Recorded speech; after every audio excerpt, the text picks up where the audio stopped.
بسم اللہ الرحمن الرحیم۔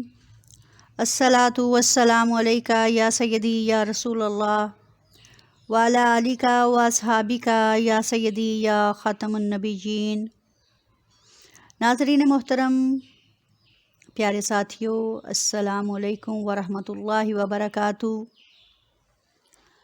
ہر شخص اپنے ہی نظریے کے مطابق زندگی گزار جاتا ہے۔ دنیا انہی کو حسین لگتی ہے جن کے اندر حسن ہوتا ہے، اور انہی کو بری لگتی ہے جن کے اندر برائی ہوتی ہے۔ یہاں میں زندگی کا موازنہ ایک موم بتی سے کرنا چاہوں گی۔ موم بتی کا جلنا اس کا کمال ہے۔ داغ دہلوی کا ایک شعر ہے: دل کے پھپھولے جل اٹھے سینے کے داغ سے، اس گھر کو آگ لگ گئی گھر کے چراغ سے۔ جلنا، داغ، آگ، چراغ، سب الفاظ کا مدعا و مقصد ایک ہی ہے کہ ازل ہی سے جلنا ان کا مقدر ہے۔ گرمی اور حدت پیدا کرنا اور روشنی پھیلانا ان کی خصوصیت ہے۔ جلنا تو چراغوں کا مقدر ہے ازل سے، یہ دل کے کنول ہیں نہ جلے ہیں نہ بجھے ہیں۔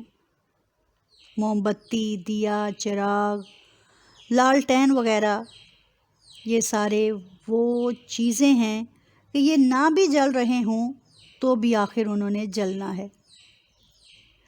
یہی ہر انسان کی زندگی ہے، اسے تل تل جلنا ہے، پل پل گھلنا ہے اور آخر ختم ہو کر مٹی میں بکھر جانا ہے۔ ناظرین، کبھی آپ نے غور کیا کہ موم بتی کی موم جتنی خالص ہوتی ہے اتنی ہی دیر تک وہ جلتی ہے؟ کبھی کبھی ایسے ہوتا ہے کہ وہ جل کر زمین پر لگ جاتی ہے، مگر جل رہی ہوتی ہے کیونکہ اس کی چنگاری اس میں باقی ہوتی ہے۔ موم میں ملاوٹ ہوگی تو جلتے جلتے وہ دھواں چھوڑے گی اور کبھی کبھی کسی ایک طرف کو بہہ نکلے گی۔ بتی موجود ہے لیکن اس میں روشنی ختم ہو جاتی ہے۔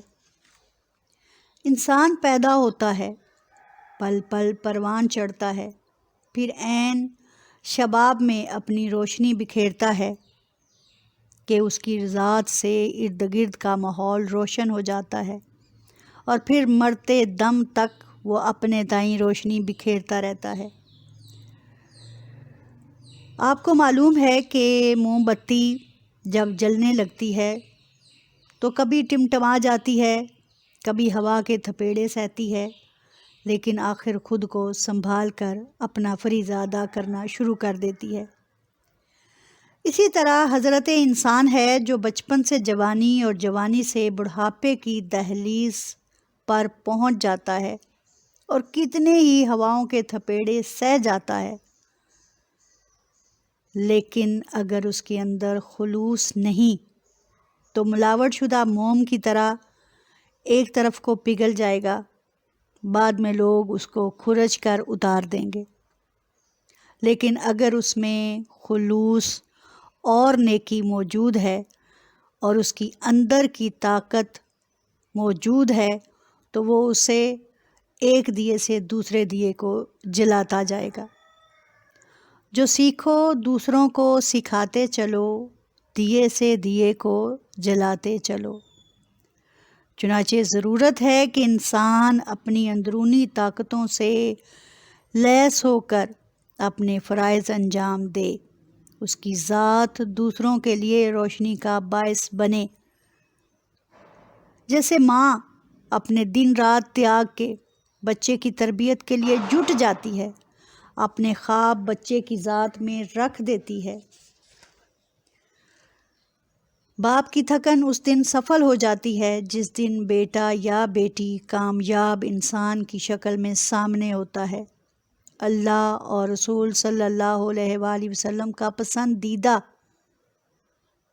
تو وہی بچہ دنیا گلشن میں پھول لگانے کے لیے سرگرداں نئی دنیا تلاش کرے گا اور پھر ایک اور دیا جلا دے گا اور یہ سلسلہ چلتا رہے گا۔ ایسے ہی استاد ہے، اگر اپنا کردار ادا کر جائے تو کتنے ہی اقبال اور کتنے ہی قائد بن جائیں۔ نہیں نا امید اقبال اپنی کشتے ویراں سے، ذرا نم ہو تو یہ مٹی بڑی زرخیز ہے ساقی۔ ایسے ہی کسی نے کسی لاغر بوڑھے بابے سے پوچھا، بابا تم تو اتنے بوڑھے ہو چکے ہو تو زمین میں کیوں پودا لگا رہے ہو؟